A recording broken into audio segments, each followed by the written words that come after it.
All right, here we go. All right, welcome to this special episode of the Semi-Sages of the Pages. Welcome. Welcome. So, over in our Discord, we've got the Race to Rejection, where we celebrate everybody getting a rejection because it means that you're putting yourself out there, you're putting your work out there, and you're trying. Because this life, if you're trying to get published, involves a lot of rejection. So most of you guys know I own No Bad Books Press, and I'm the chief editor over there. We just finished our call for Queens in Wonderland. It's Alice in Wonderland LGBTQ plus anthology. So I've been reading all of the wonderful submissions. And if you submitted, I promise contracts are coming. There were so many beautiful, beautiful, incredible stories that Chris Banner and I are trying to choose and going back and forth on a lot of them. But with that, there were a handful of stories that will unfortunately be rejected for a variety of reasons. So I kind of wanted to take some time and talk about why small presses, why agents, why editors, why big presses, why magazines put in the guidelines that they put in. All right, sound good, guys? Yes, I'm super excited. Right. Okay, cool. And I will be totally honest, I'm just speaking for me and No Bad Books, okay? And I'm just talking about what it is that I am looking for when I am reading submissions, okay? First thing I do, I put them into a spreadsheet. And then I look to see if the basic guidelines were followed, if it was what we were looking for. So for this call, we were looking for it to be Alice in Wonderland based, not even Alice based, Wonderland based, in whatever way that means. And yes, I got some that were in space. Cool. I know, I'm so excited. And then the other piece was, did it have an element of LGBTQ plus? Was there a character who identified that way? Was it an exploration of those themes? There's one story that was very symbolic about it, but did it have those two pieces? Because if it didn't, it's a no. I'm sorry, but it's a no. Well, okay? then it just wouldn't fit with the other pieces in the anthology. Exactly. Even if it was a great piece, it's lovely, it's wonderful, that doesn't make it the right fit. Right. And I'll be totally frank, there were some that they were fantastic. I read through several that did not have an LGBTQ plus theme. My co-editor, Chris Banner, confirmed, did not have it. And it broke my heart because they were really good stories, but that's the call. Then I'll go ahead and I score 1 out of 5 in the following areas. So readability, basically, was there a good flow? Did at points was I like, wait, what's happening? Would you call that clarity? Do you feel like yeah. Do you feel like authors struggle with that as you're reading as an editor? Do you find clarity is more of an issue at the beginning, the middle, or the end, or is it kind of depend on the author? It does depend on the author, but I feel like it happens somewhere in the middle. A lot of times stories start off super, super strong and then just kind of fizzle as it goes. And we've all experienced that as writers too, where we've got the best idea in the world and then we start writing and then it just kind of fizzles. Yeah. Second one is plot. Does what it was promised at the beginning match at the end? And for a short story, that promise is made like in the first page, probably, right? Oh, yeah. Oh, yeah. And so, like, if I don't really understand what that means, like, how does an author promise me something? Ooh, that's a good question. I would say if the idea that you're setting up or the emotion that you are setting up or the emotion you're trying to get to, was it tied all the way through? Did it maybe start off as a promise of a romance? And then in the end, it turned into a slasher thriller. That's not fulfilling the promise. That's a wait, what happened? So that's another one. Characters, were the characters 2-dimensional or 3-dimensional? It is hard to get 3-dimensional characters in a short story. You don't have a lot of room to do it in. So you really have to use very concise language and really build unique, realistic characters. And then the last part that I look at is, was it a clean copy? There are a lot of grammar mistakes, punctuation mistakes, and everything else. And having some of those, I'll be totally honest, for me personally, having some of those does not discount you. I totally get that happens. You know, you put it through Grammarly, you put it through Pro Writing Aid, and you put it through Word and then Google Docs, and there will still be grammar errors. That is just the nature of it. That's okay. What about things like using fragments for style? That's totally fine. As long Okay. as, yeah, doesn't bother me at all. So for no bad, As- you don't necessarily need to be, traditional conventions can be broken if it's to add for suspense or to add for softness or to create an ambiance. Or You just kind of voice. need to, yeah, for voice. Yeah. You just kind of, the break of the convention needs to feel natural and not Mhm. like what pull you out of the story, I would guess. Exactly, exactly. Or what I would say is, it sounds like, you know, the author makes intentional choices Mhm. versus like mistakes. Right. And as you put, some mistakes, fine, they happen to all of us. I think we should say that again for our readers, for those of us with anxiety. It's some mistakes are fine. They happen to all of us.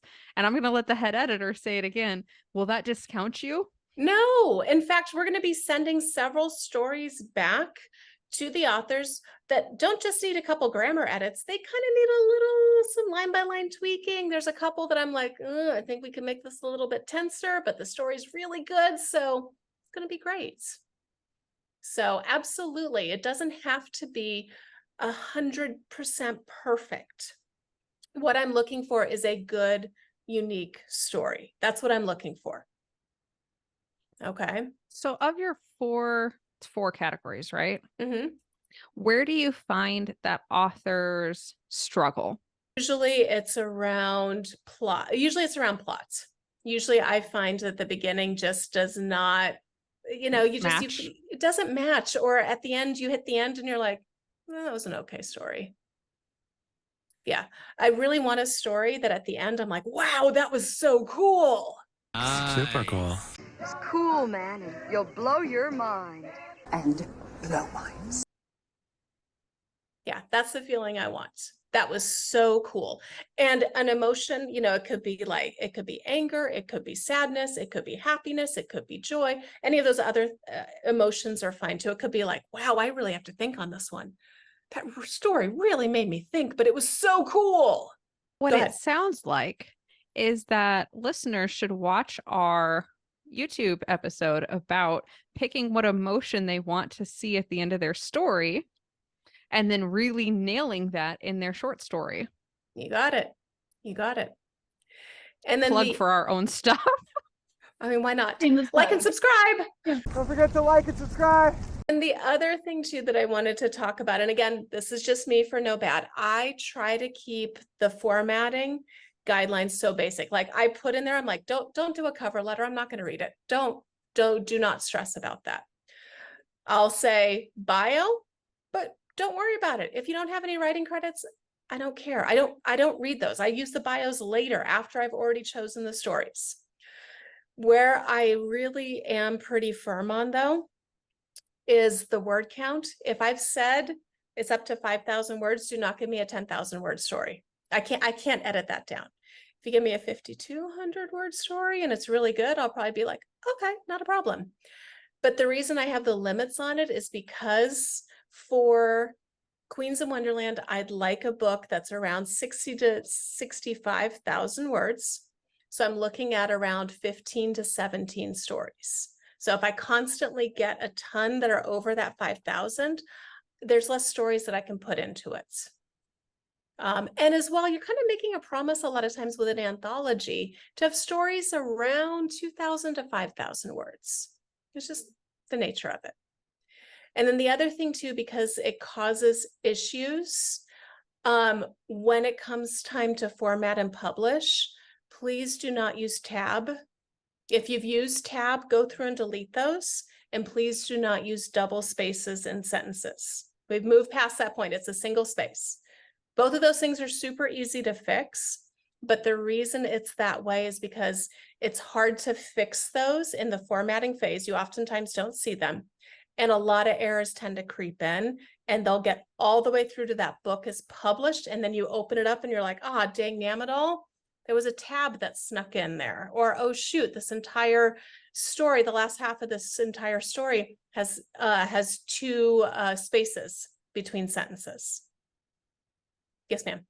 I would liken it, if you've ever tried to add an image to a Word document and then everything goes sideways on you, it's like each one of those is its tiny little image. And it just adds complexity, especially when Theresa's dealing with 10, how many did you say stories? 15 to 17. 15 to 17 stories in one book, and trying to make them all work and all look like the same book. Yeah. Just imagine those pictures in there causing chaos, and you don't want your published book to look like that. So when they're doing paragraph indents, is that 5 spaces? And you're gonna do Hit enter. You set up your margins. So you can Google how to do this. It's common, but you set up your margins so that when you hit enter for a new paragraph, it automatically sets the new paragraph at a certain location. And if people have accidentally used tab, is there a way to check that, or do you have to go through line by line? You can automatically check that. Again, there's good resources online, but you can use a find and replace tool, and you can find and replace that tab and get rid of them all. It's literally like 2 minutes to do. It is actually very easy. Yeah, exactly. And same thing with double spaces between sentences. Just do that. And I will also say on the flip end, just because those errors creep in, I also do a check for them too, as I hit the formatting stage. Just to make sure. I've seen it happen way too much. So. And I'd love to end on kind of a positive note. What's the most exciting thing for you to see in a story? What makes you just go like, yes, I want this story. I want it part of No Bad, whether it's part of an anthology, because you acquire short stories, but you as No Bad also acquire long form novels. So you read those submissions as well. What really makes you go, yes, I need this story. I need this author? Well, okay. If we're talking about author versus story, we're talking about author, I want an author that is fun to work with, is direct, but also willing to make changes. That is just part of the process, and isn't mean. We're partners in this. I won't be mean. Don't be mean back. In terms of a story, what I'm looking for in a story, because I will be reading this story, I don't even know, 50, 70 times by the time I'm done with it, is I want to make sure it's really interesting and it's not one that I find boring. And I'm pretty much open to any genre, just good world building, fascinating characters, and an interesting story that you're exploring. Interesting. Interesting. Very interesting. Very interesting. You know, it's so interesting. It's kind of what it's like arts. I know it when I see it. That's it. So if you have that book, they should be submitting right now. Yeah. Yeah. Where Yeah. should they go? What should they do? Oh, that's a good question. They can just go to our website, www.nobadbookspress.com. Please be aware, if you go, like right now, it is under construction. So you may see that half the pages are black with purple and the other half of the pages are white currently. It's getting all cleaned up. So, But it's still functional. They can still submit. Still functional. It's still functional. So yeah, just things are in process right now. I love it. Yeah. You This is jump on. exciting. Yeah. Okay. And then questions or anything else, just come to the Discord, ask me on Discord. Okay, because I want you to be successful. I think that's important as authors to recognize, like, there are industry professionals out there. Theresa's one of them, but there's many, and they want you to be successful. some of them are quite busy and they can't answer every single person every single time. They can't always give personalized feedback to every single person. But that doesn't mean that, like Theresa said, it doesn't mean they're mean. It just means their lives are incredibly busy and they're getting bombarded on every side, but they still want you to be successful. They still want you to ask questions. They still want you to succeed as authors and get your stories out there. And we can still have a supportive writing community, Mhm. which hopefully is on our Discord. All right. Anything else? I think what a great way to end. Thank you so much for teaching us all more about how we can submit and have success. Keep it up. Believe in yourselves. Get out there and Join the race to submit. rejection. Yeah, Join the join race to rejection. See you later. Dance if you want to. You won't leave your friends behind. Because if they don't dance, we can't sing further. It's a copyright issue. Like, I don't even remember the words.